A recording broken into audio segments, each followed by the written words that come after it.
we get to begin a little bit of our discussion as far as responses. How do we respond? What do we respond with? I should note up front that how it is that you construct your response is very subjective. How I do it may be a little bit different than how another attorney does it. So there definitely are some subjective type elements that go into responding and what I would say the proper way. Each person may define proper in a different manner. So with my little caveat in place up front, I would indicate that over the years, the way in which I generally respond has also changed. And the reason for that is that the more that I'm involved with litigation and understand how litigation occurs and the repercussions of what it is that I'm doing in prosecution on the litigation aspect, the more that influences how it is that I actually engage in prosecution. What do I actually mean by that? Well, often from a scientific point of view, what you would want to do is take what it is that is being presented as prior art against what it is that you are responding to. And from a scientific, again, from a research point of view, often what you'll do is you will say, okay, the prior art is teaching X.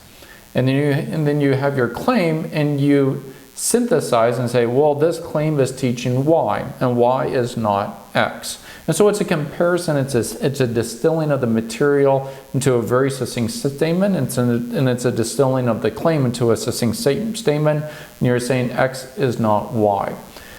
The problem with this approach that I've seen over the years is that the more that you try to distill from both the prior art and from the claim language, one, you may get the distilling wrong. So what you essentially have done is introduce some ambiguity and error in your interpretation of both the prior art and potentially even, I would say, with greater ramifications, the construction and interpretation of the claim language itself, which leads me to why it is that I do the structure that I do.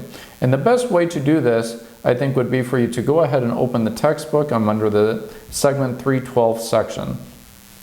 Now, in this section, the focus of what it is that we're doing is on allowing the claim language to speak for itself and on allowing the prior art language to speak for itself.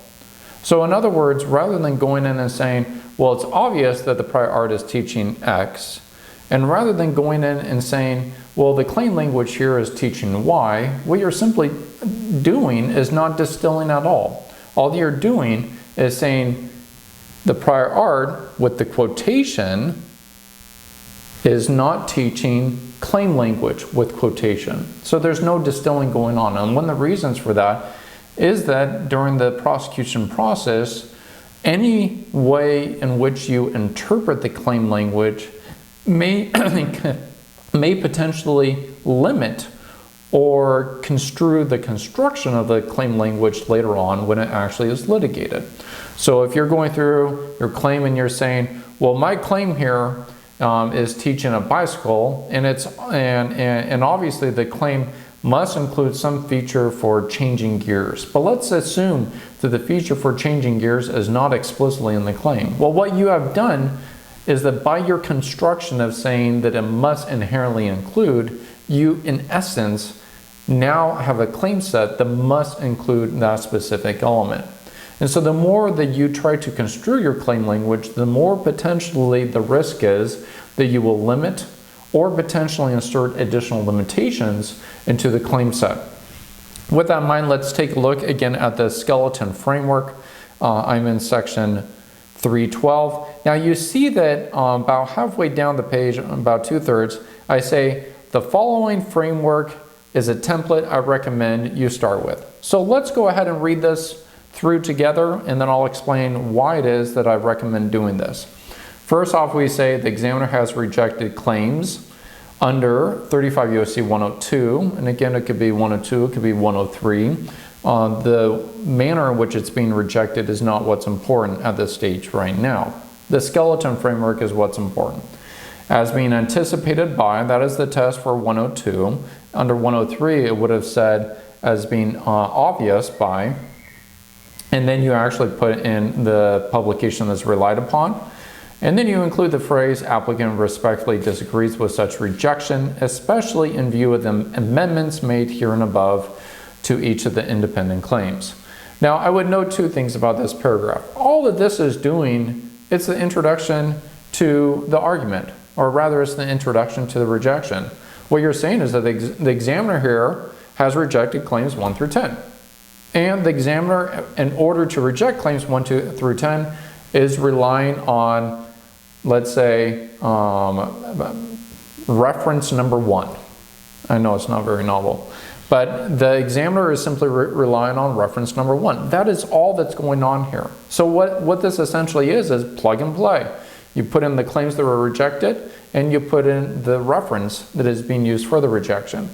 Now, I, generally speaking, include that last phrase, namely that the applicant respectfully disagrees in view of the amendments, because I generally make amendments to my claims.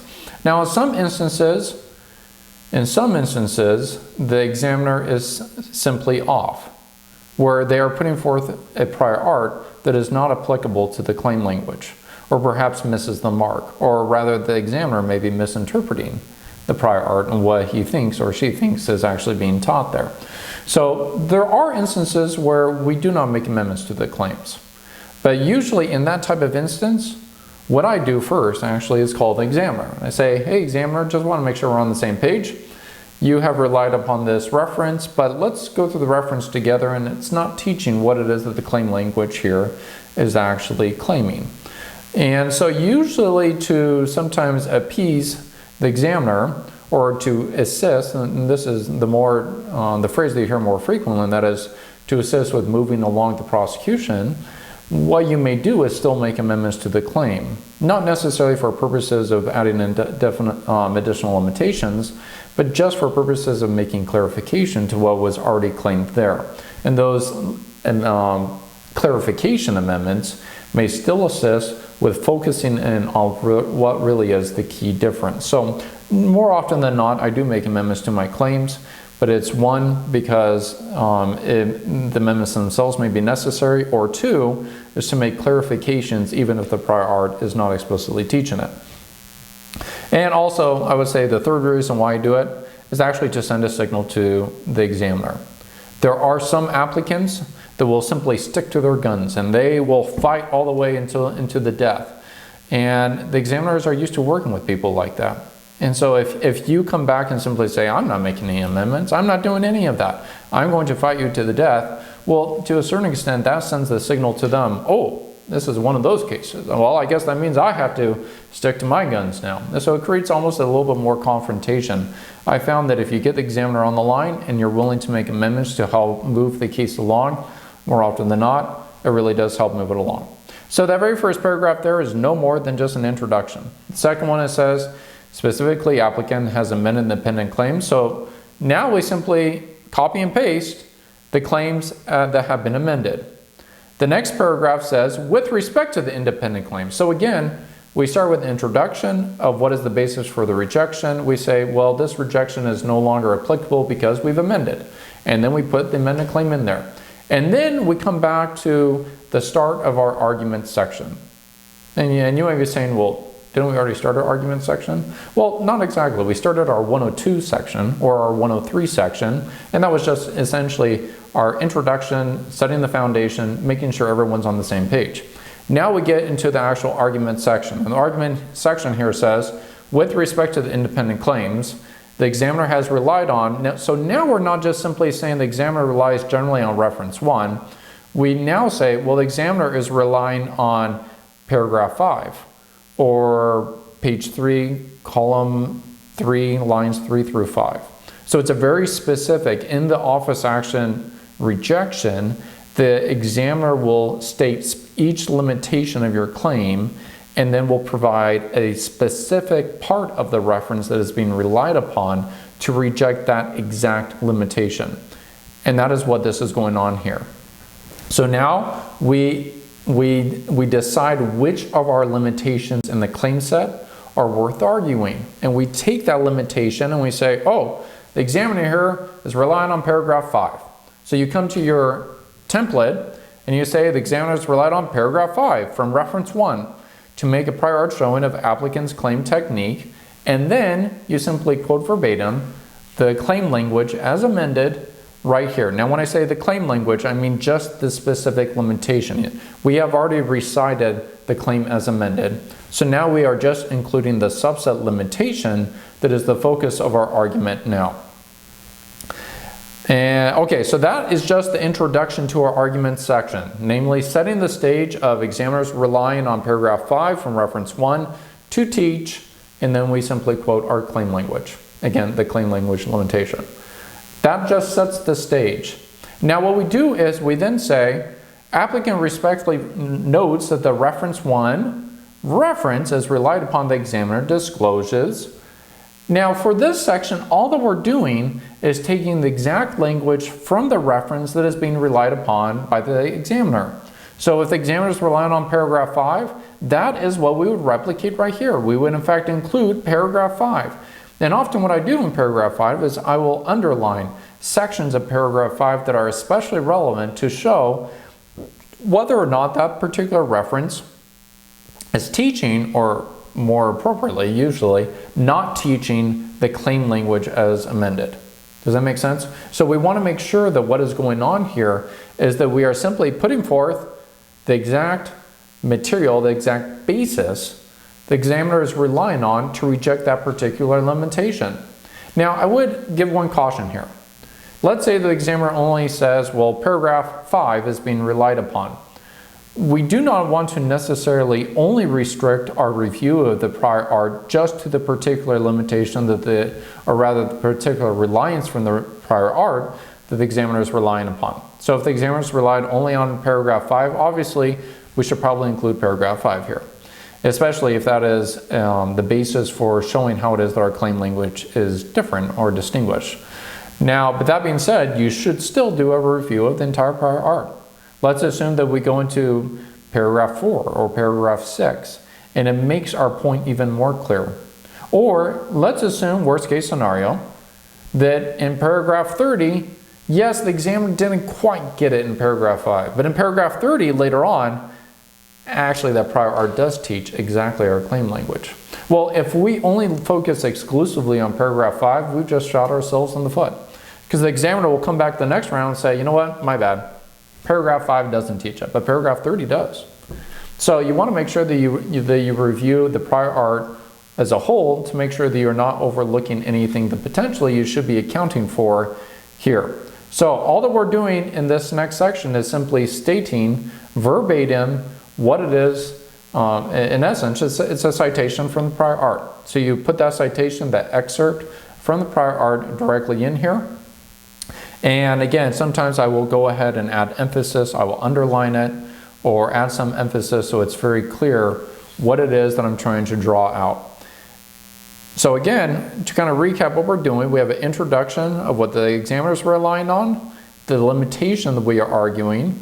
We then have the paragraph that simply recites verbatim the prior art excerpt that is being relied upon, and then we get to our, what I call our comparison paragraph. And that is where it usually starts with however, and then we say disclosing, and then you give just a portion of the reference that you just cited.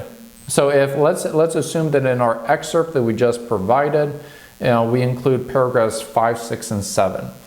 And so when we come down to our however paragraph, let's assume that we bolded or underlined in particular a phrase from paragraph 5 that really shows that that is not applicable to the claim language. Well, I would actually just take that particular phrase and copy and paste it down into this paragraph. So, however, disclosing that, and then in quotation marks, the exact phrase that we just highlighted above, as in the reference 1 excerpt relied upon by the examiner, does not teach or suggest, and then we simply copy and paste our limitation. In particular, the claim limitation that was found in the introduction argument paragraph.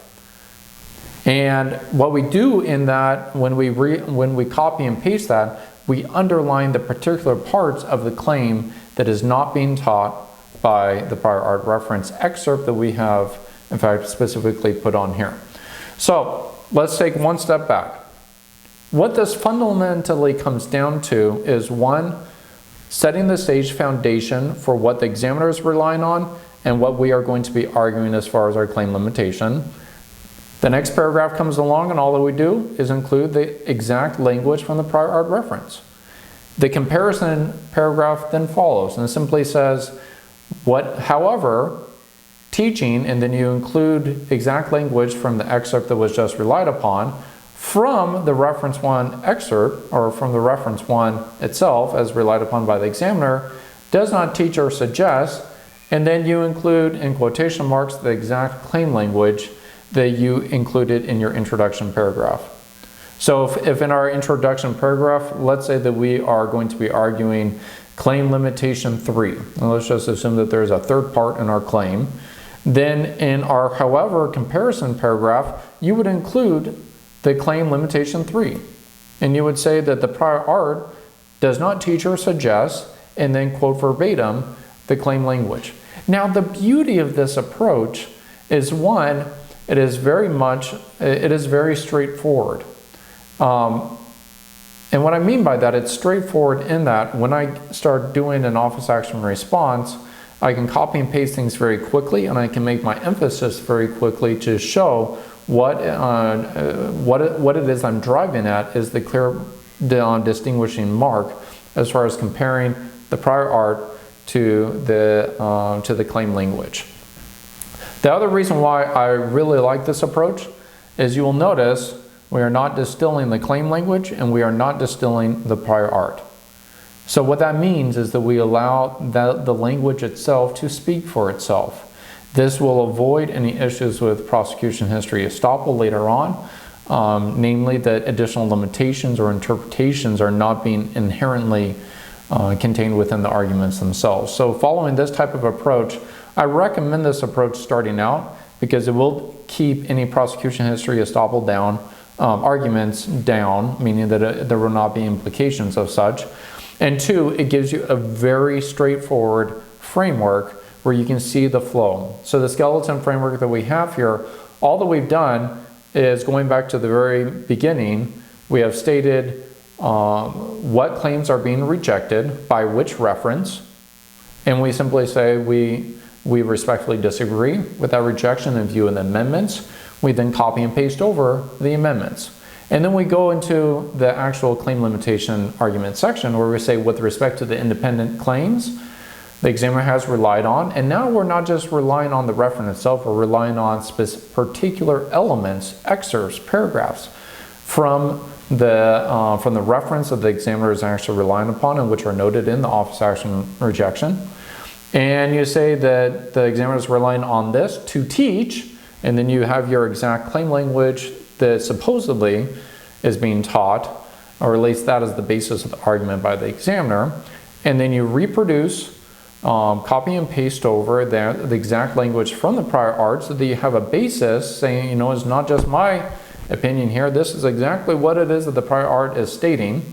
And then you have your ultimate, however, comparison paragraph where you say teaching, and then you have the subset of the prior art itself, does not teach, and then you have the claim language. So in other words, the prior art is not teaching the claim language, and we allow both of those to stand for themselves.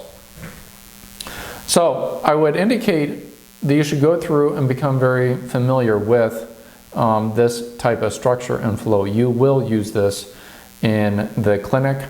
One of the things I think to also keep in mind is that we have a template document that actually already has this entire structure in place for you, which we will discuss later in other segments as well.